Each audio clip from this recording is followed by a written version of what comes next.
Now, folks, all the way from the West Coast, humorist Will Roberts and his take on the day's news, brought to you by politicalcomedians.com. All right, Will, what's the scoop? Well, this week I'm going to tackle a serious subject. I know what you're thinking, but Will, you're a humorist. Folks, every once in a while, even a funny person has to show that they have a serious bone in their body, and not just a funny bone. The subject? Bullies. You can never really look at an adult and see if they were bullied when they were kids. When I was younger, I was one of those kids. See, my family moved a lot before I was 12, and I moved 15 times, as a matter of fact. When I say that, folks most of the time reply, military? And I say, no, bad checks. Funny, but true. Now, this caused me to be bullied, moving from one school to another, always being the new kid on the block, always picked last on a team, and sometimes not at all. I can tell you that I had many a times I walked a long way to get to class to avoid being made fun of, or worse. The only thing I can say that came good of this, being bullied, is that I got really good at talking my way out of a fight, and I became very physically fit from all the running. But after a while, I became first to be picked on the team, because I was fast. It also helped me to understand people, from the moment I met them. And I figured out that bullies, well, they were more scared and alone than I was. Now, I'm convinced that the person that said, "Sticks and stones may break my bones, but names will never hurt me," was the person doing the name calling. Because it does hurt, and bullying has to stop. It's just all too common nowadays. And with people having access to guns and knives and taser guns, well, it's getting a little out of control. So here's my plan. Start dragging the parents to the principal's office and make them accountable for the kids. The bully. And make them write on the blackboard about 10,000 times. I will stop being a bully and treat people the way I want to be treated. 10,000 times. You might be surprised this may help work out some of their family problems as well. Now, chances are, if you're feeling guilty right now by listening to this, you might be that person that was bullying someone when you were younger. We forgive you, as long as you're not doing it now to your kids, or to people you know.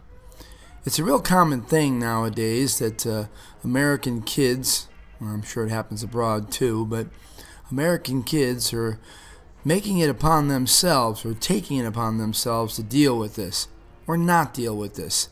The suicide rate from folks being bullied is climbing, and it's climbing quickly. And it's something that we have to stop before they take it into their own hands.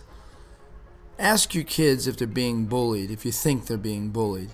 If they start changing their behavior, or, deciding to do something odd, like maybe get a tattoo, or an ear piercing, or they're acting angry, or listening to music in their headsets too much. Now, maybe I'm just being an old man, but I have to tell you that the minute the behavior changes, or behavior changed with me when I was younger, it meant something wasn't good. It meant something wasn't right, and I was taking it out on, society. Take some time with your kids and stop them before they stop themselves.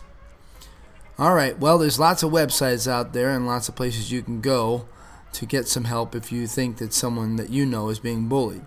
But the first place you want to go is to your own family. It's the best and easiest way to solve a problem. Remember, take some time when you have dinner with them and talk to them about stuff.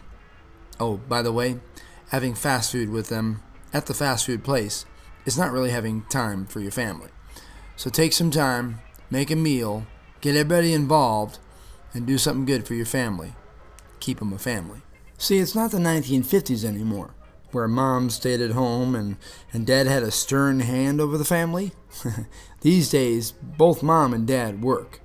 And then mom comes home and she works overtime, caring for the family. Things are moving faster, and our kids even faster than us, thanks to 5-hour energy drinks. And when things move faster, they pass us by. And in most cases, they don't hear what we have to say the first time, unless we text it to them. Things like, "I love you, son," or "Sweetheart, brush your teeth," or "Have you done your homework?" Questions that tell us how our kid's day is. Like, how are your grades? Is anyone picking on you? We just don't have the time that we used to. Studies show that people cannot multitask. I say you've not seen a day in the life of a family with kids. I saw this family recently, and they were a mom and a dad and 2 kids, maybe a 5 and a 9-year-old.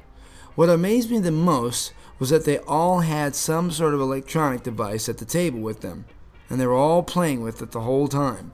Oh, they did put the devices down one time to pick up a fork, but that was only to switch hands. Now, I'm not going to tell you how to run your family, folks, but I will say that if you know more about your Facebook friends than you do your own family, it might be time to put down the phone. If you want to stop bullying, start getting back to family values. For more of Will's take on the day's events, go to politicalcomedians.com.